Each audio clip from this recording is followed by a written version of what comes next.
My name is Diana Calloway. I'm 46 years old, and the phone call that unraveled everything started the way disasters always do. Quietly, then all at once. My mother's voice hit the line like a fist through glass. Diana, thank God, something terrible has happened. I remember staring at the ceiling of my office, pen suspended in the air, the fluorescent light above me, humming its indifferent tune. They arrested Ryan. Federal agents came to the house in suits and badges, and they dragged him out like some common thief. Ryan Ashford, my sister Celeste's husband, the man who wore success like a cologne, applied too heavily and never quite masking what was underneath. My mother's voice climbed several registers. You need to come home. You need to be here, now. Not a request, a summons. My eyes dropped slowly to the manila folder, already resting open on my desk, its black lettering cold and clinical in the office light. United States of America versus Ryan Ashford. I closed it gently. And somewhere deep inside me, something that had been holding its breath for 15 years, finally exhaled. Here's what my family believed about me for the better part of 2 decades. They believed I had wandered, that I had stumbled off the road they'd so carefully paved and gotten lost somewhere in the weeds. They believed I was the cautionary tale, the sister who didn't marry well, didn't shine bright, didn't understand what it meant to arrive. My sister Celeste understood, or so they thought.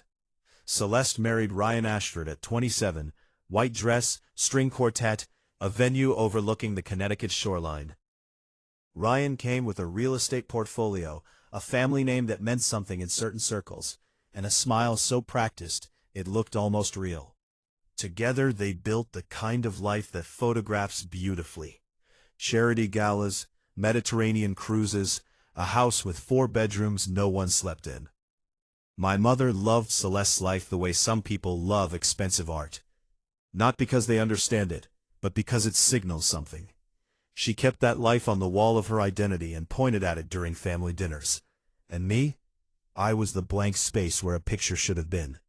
I had taken a different road, a quieter one. Postgraduate law, then federal prosecution, long hours buried in financial filings and wire transfer records, and the painstaking architecture of cases that take years to build. There was nothing glamorous about my work.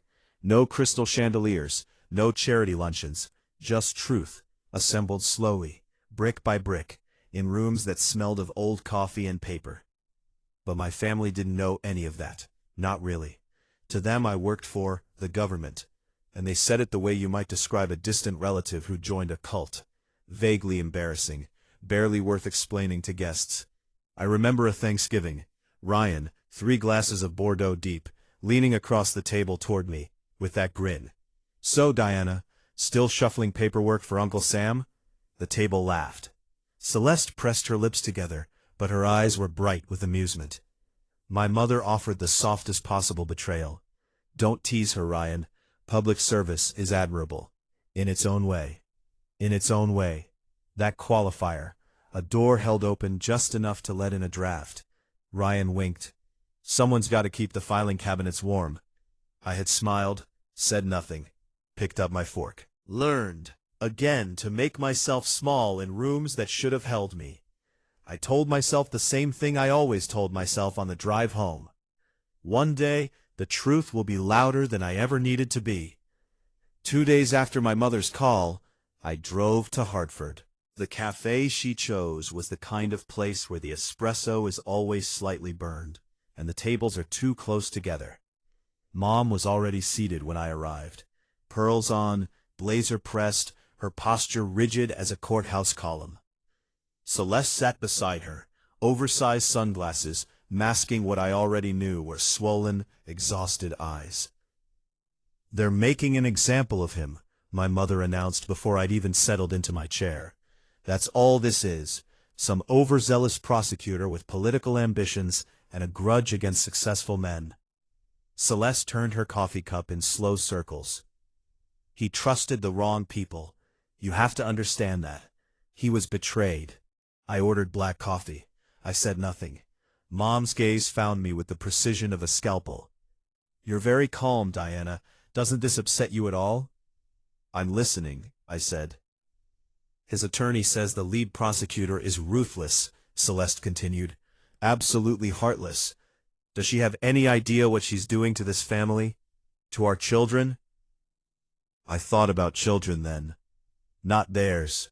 Others. The retired couple in New Haven who lost their life savings to a fraudulent development fund that Ryan's company had quietly looted.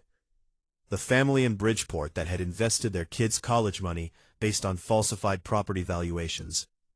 The 73-year-old widow whose retirement portfolio had been funneled into shell corporations before evaporating entirely. Those children. Those families. I sipped my coffee and said, "I'm sure she's just doing her job." My mother let out a sound that was part scoff, part verdict. Job.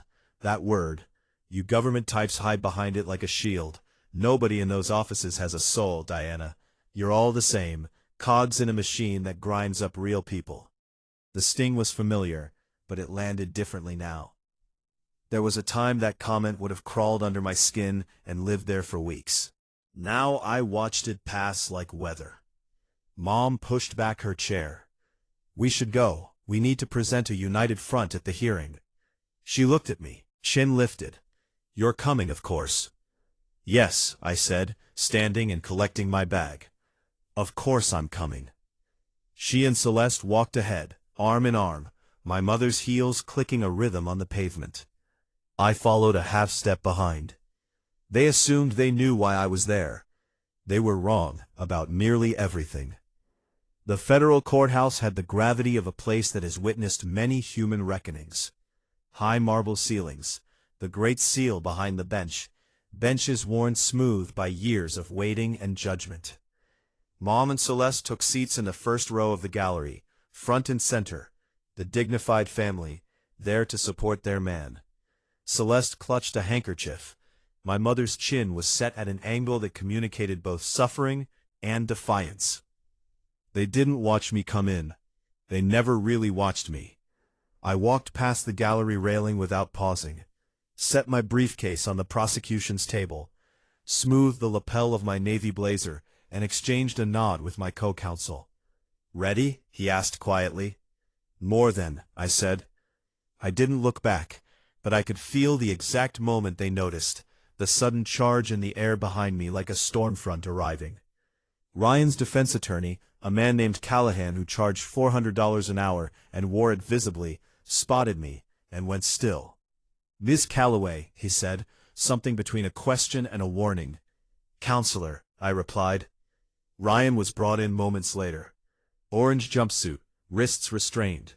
The swagger was gone, or rather it had been replaced by something rawer. His eyes swept the courtroom and found Celeste first, then found me. His lips formed my name without sound. Behind me, I heard my mother's sharp intake of breath. Then Celeste's voice, low and urgent. "What is she doing up there?" I stayed still, eyes forward. The room tightened like a fist. Judge Harmon entered. We rose. Her gaze was precise, efficient, the gaze of a woman who had long since stopped being impressed by anyone's theater. "The United States of America versus Ryan Ashford. Is the prosecution ready?" Every small humiliation I had ever absorbed in that family, every wink joke, every condescending smile, every holiday dinner where I was the footnote, went quiet inside me. I stood. "State your name for the record, counsel." I turned then. For the first time since walking in, I faced the gallery fully. My mother's face was a portrait of confusion, tipping into horror. Celeste's hand had risen to her mouth. Ryan had gone the color of old ash. I held the judge's gaze and spoke clearly, without tremor, without performance.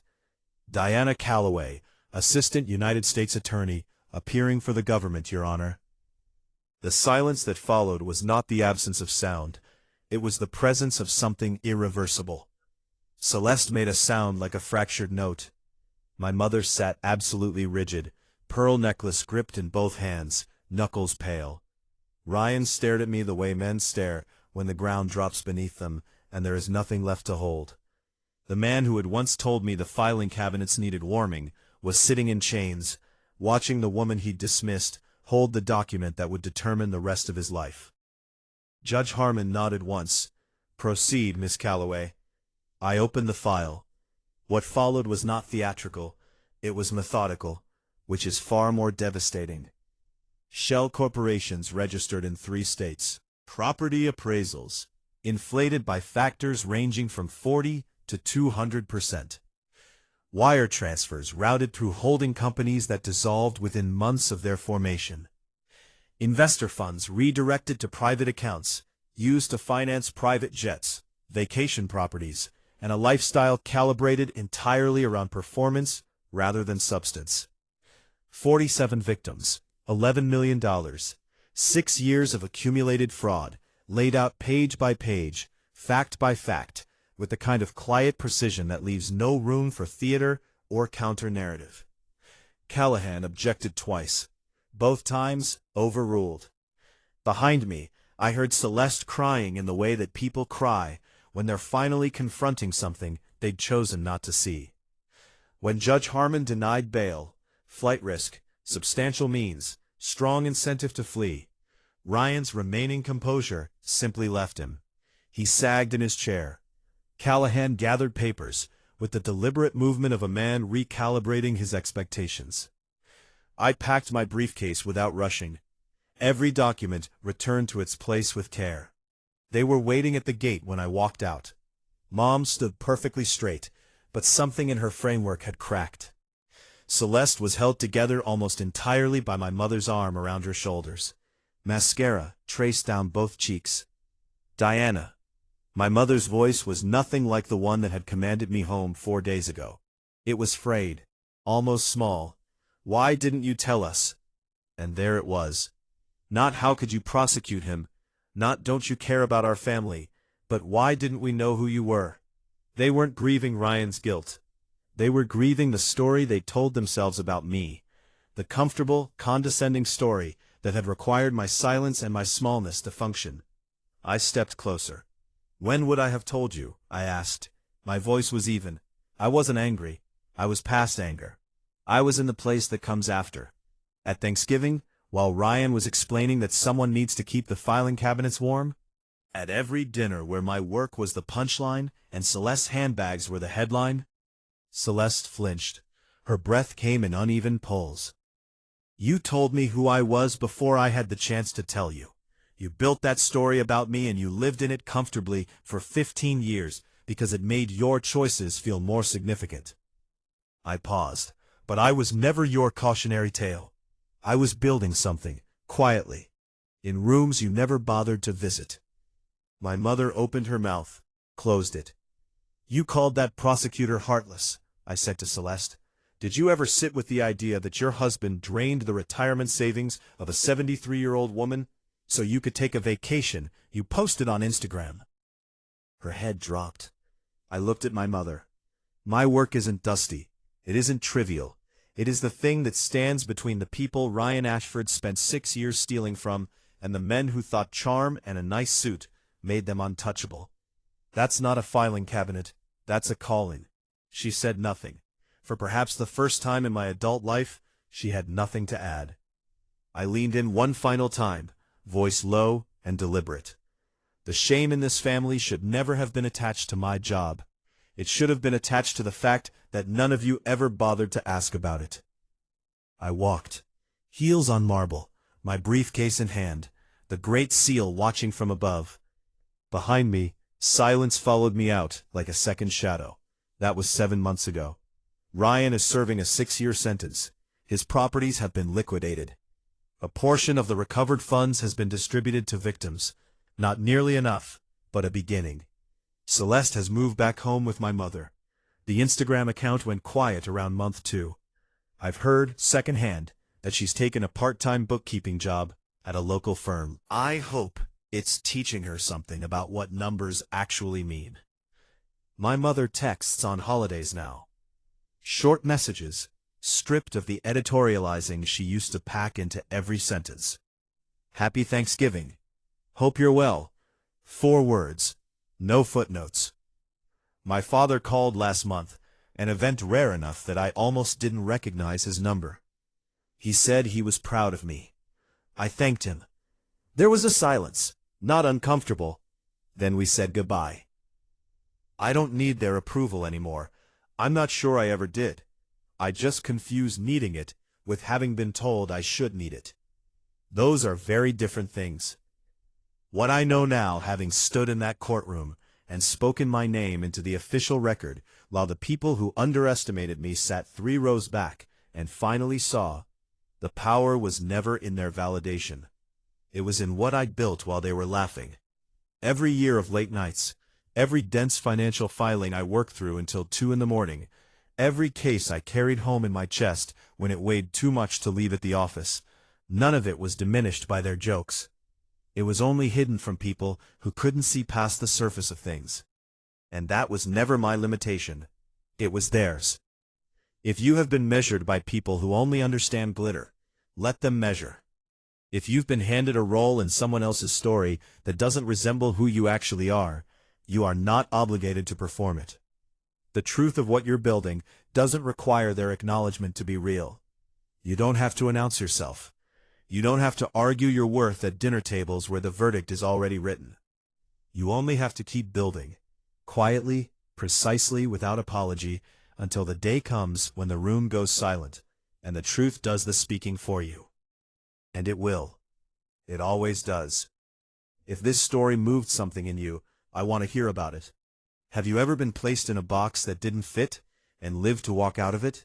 Drop a like if you believe that the quietest people are sometimes carrying the loudest truths. Because strength was never about volume.